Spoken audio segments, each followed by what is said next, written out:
Čo sú to národné záujmy Slovenska? Dámy a páni, v každom prejave, pomaly v každom americkom filme vidíme a počujeme o národných záujmoch Spojených štátov.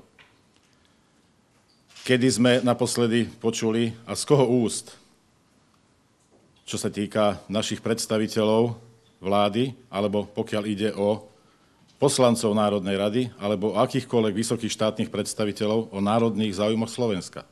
Aby ich presne definovali. Čo sú národné záujmy Slovenska? Ako ich obhajujú? Ako ich zabezpečujú? A či sú občania s nimi spokojní? Či tie národné záujmy sa skutočne naplňajú? Za tých 20, 21 alebo 23 rokov, podľa toho, samozrejme, kto to ako berie. Keď to berieme od samostatnosti Slovenska, tak samozrejme 21 rokov. Je to dlhá doba, ale tie národné záujmy musia definovať tí, ktorí skutočne ich vedia presadiť a vedia, o aké národné záujmy ide.